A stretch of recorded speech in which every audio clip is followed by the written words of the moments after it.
Spaces is a Scotland-wide long-term research project involving children aged 10 and 11 years old. It started back in 2015-2016 with the aim of understanding much more about how children use, experience and move about their environment, including the built, the social and the natural aspects.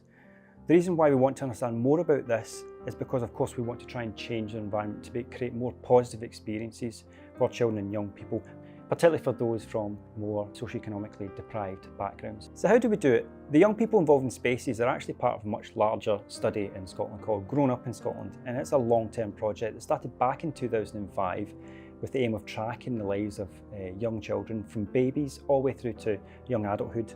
The main purpose was to collect information about social, emotional, physical development alongside other children's health and wellbeing outcomes. As part of Spaces, we got the children to wear measurement devices for 8 days and 2 consecutive occasions, once when they were 10 and 11 years old and another time when they were 17. The Spaces project is conducting research across 4 main areas. Number 1, physical activity.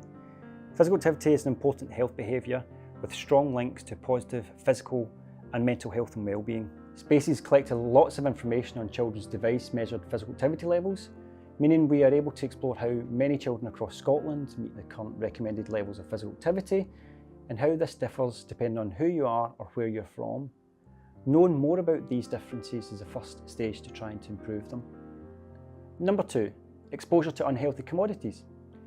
In recognition that the more we're exposed to shops that sell things like tobacco or alcohol and fast food, the greater chance we are to consume those products.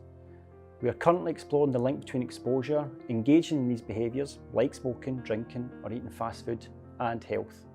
From this we can also learn if this is better or worse for certain groups of young people. Only then can we know enough to argue for change to where shops can open or even discuss restrictions on how shops sell or advertise unhealthy products.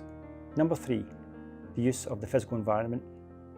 The environment impacts our movement by foot, by bike or by scooter compared to the car means we are more or less likely to use active forms of transport. Actively commuting to school, to leisure opportunities or to work has a positive relationship with our and the planet's health. Data from the Spaces project can tell us how our physical transportation network can be improved to best serve young people. Number 4, links between home neighbourhood and social and emotional outcomes. Where we stay is an important predictor of our health. Access to things like high quality public parks, woodlands, natural spaces, healthcare, primary and secondary schooling, leisure facilities and supermarkets are not equally distributed across all neighbourhoods in the country. Many people either don't have these things physically available to them or can't access them easily.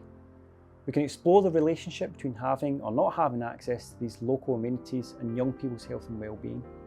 Ultimately, we want to influence the way neighbourhoods are designed to improve those who need it most. So what has been the impact of Spaces so far? The Spaces project has published its findings in over 13 scientific articles. It's presented these at numerous international conferences and it's been represented in newspaper and radio.